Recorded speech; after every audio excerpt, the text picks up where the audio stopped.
Permisi Kak, sebelumnya Ya, boleh kenalan dulu nggak? boleh. Namanya siapa Kak? Sauma. Nama Ulun ada di depan Anda. Ulun bidan dari Universitas Muhammadiyah Banjarmasin. Kalau boleh tahu kakaknya kuliah atau kerja? Kuliah. Kuliah. Jadi kira-kira kesibukan kakak biasanya setiap harinya apa ya? Kayak merokok sama Merokok. ya, Apakah ada aktivitas lain selain merokok biasanya Kak? nongkrong. Nongkrong. Jadi biasanya kalau pian nongkrong itu pian sambil ngepot ya, sambil Iya, ngerokok sambil ya. ngerokok. Itu rutin lah Kak, pian dalam sehari itu Kak. Rutin. Boleh nggak di sini Ulun berbagi edukasi tentang kesehatan Kak? Boleh. Lebih ke sharing aja sih lebih tepatnya. Iya. Jadi di sini Ulun mau mengedukasi pian nih tentang bahaya dari merokok. Kakak sendiri bersedia nggak nih dulu? Bersedia. Nah, jadi sebelumnya saya mau nanya dulu nih, kakak ini udah tahu belum sih apa sih namanya merokok itu? Merokok itu ketika kita isap mengeluarkan asap. Betul sekali Kak. Nah, jadi yang lebih tepatnya adalah merokok itu adalah dimana kita menghisap zat-zat tertentu yang berakibat buruk pada organ tubuh yang menimbulkan beberapa gejala pada organ tubuh Kak. Nah, jadi sebelumnya rokok itu kan mengandung dua jenis. Yang paling banyak adalah dua jenis ini, yaitu seperti nikotin dan tar. Iya. Kalau nikotin tersendiri kakak udah tahu belum nih nikotin itu apa? Belum. Nah, jadi nikotin itu adalah zat adiktif yang membuat para perokok menjadi kecanduan.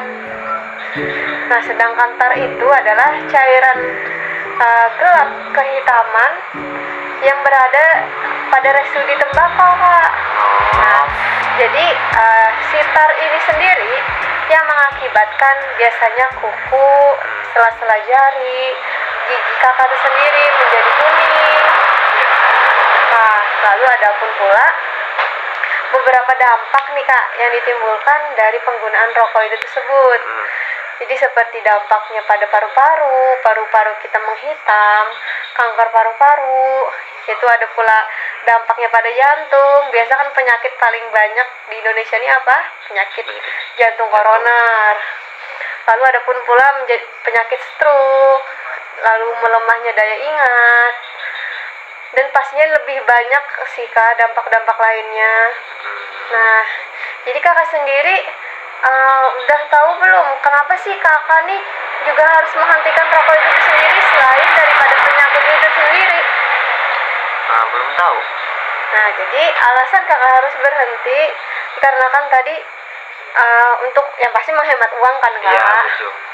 Kita tahu aja lah pengeluaran terbesar laki-laki kan ada pada rokok. Iya, betul. Nah, lalu yang pastinya kita untuk menjaga diri kita sendiri, bukan hanya diri kita sendiri, dengan keluarga, teman, sahabat, dan lain-lain.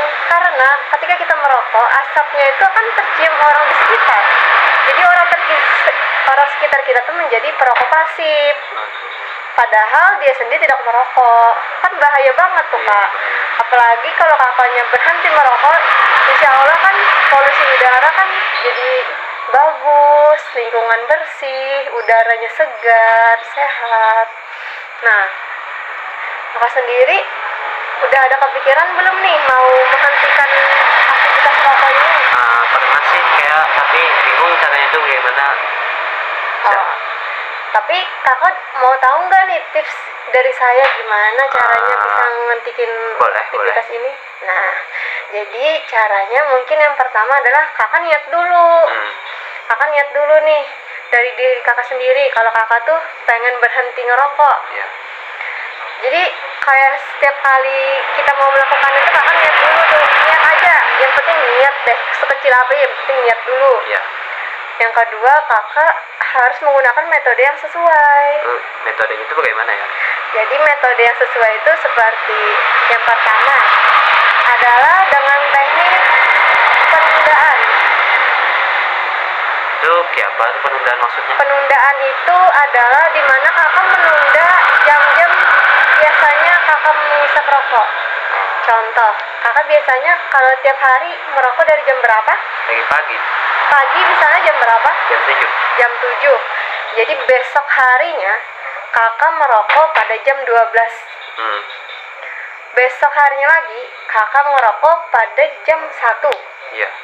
Besok harinya lagi kakak merokok sampai jam 2. Iya. Kita kurangin terus tiap jam. Semakin hari kita kurangin. Jam awal kakak ngerokok jam berapa, besoknya kita kurangin. Iya. Nah, tapi ada juga nih Kak, biasanya orang yang menggunakan teknik metode berhenti seketika. Itu bagaimana tuh? Yang dimana kakak hari ini full kan ngerokok kan? Iya. Tetapi tiba-tiba besok kakak udah nggak ada aja ngerokok gitu, benar-benar udah nggak sama sekali megang rokok. Lalu ada teknik ketiga, ini paling banyak biasanya ya Kak, yaitu adalah teknik pengurangan. Iya. Yang biasanya kakak ngerokok tiap hari berapa? 2 bungkus. 2 bungkus. Iya. Berarti besok harinya kakak ngerokok 1 bungkus setengah. Besok harinya lagi kakak ngerokoknya 1 kotak aja. Iya. Besok harinya lagi kakak ngerokok 10 batang. Kurangin aja terus, kalau merasa kebanyakan kakak kurangin aja per 1 batang tapi tiap hari dan konsisten. Oh iya.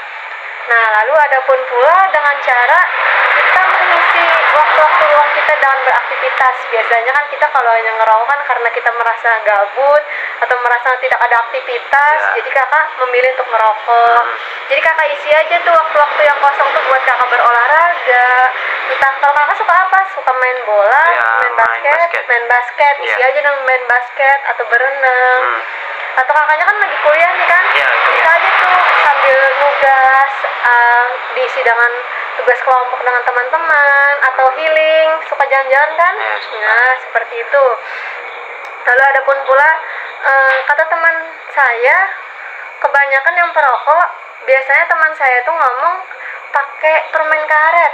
Waduh tuh gimana? Permen karet tuh biasanya kita kayak mengganti aktivitas merokok kita dengan makan permen karet, karena aktivitas mengunyah itu kan membuat mulut kita capek kan, otomatis kita kayak kurang tertarik lagi kan mau ngerokok.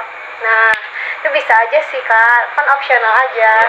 Lalu ada pun pula kita minta dukungan dari orang sekitar, minta dukungan dari, entah kakaknya punya pacar? Punya. Nah, ya minta dukungan dari pacar. Kalau punya keluarga, minta dukungan dari keluarga, dari orang tua. Kalau punya kakak adik, minta dukungan dari kakak atau adik, karena dukungan itu sendiri sangat penting karena niat aja nggak cukup. Kalau nggak ada action aja juga nggak cukup kalau nggak ada dukungan. Nah, itu tadi yang Ulun jelaskan. Apakah kakak Salma ada yang mau dulu ditanya-tanyain? Merokok itu sama ngepot itu beda ya? Nah, kalau menurut Ulun, ngepot sama merokok itu sama-sama ya, aktivitas yang sama-sama menghisap zat-zat tertentu kan. Tapi mungkin kadang pot itu tuh sendiri diklaim jauh lebih baik daripada rokok. Mungkin itu dikarenakan kandungan nikotinnya jauh lebih sedikit daripada rokok. Tetapi menurut saya sama-sama berbahaya. Mungkin saja dampak yang ditimbulkan juga sama-sama saja seperti para perokok pada umumnya. Hanya saja dampak tersebut didapatkan jauh lebih sedikit atau lebih lambat daripada para perokok pada umumnya. Oh iya. Jadi kakak Salma udah paham? Sudah. Ada lagi yang mau ditanyakan? Cukup aja. Ya, makasih dulu Kak Salma karena udah dengerin edukasi saya hari ini. Assalamualaikum warahmatullahi wabarakatuh. Waalaikumsalam warahmatullahi wabarakatuh.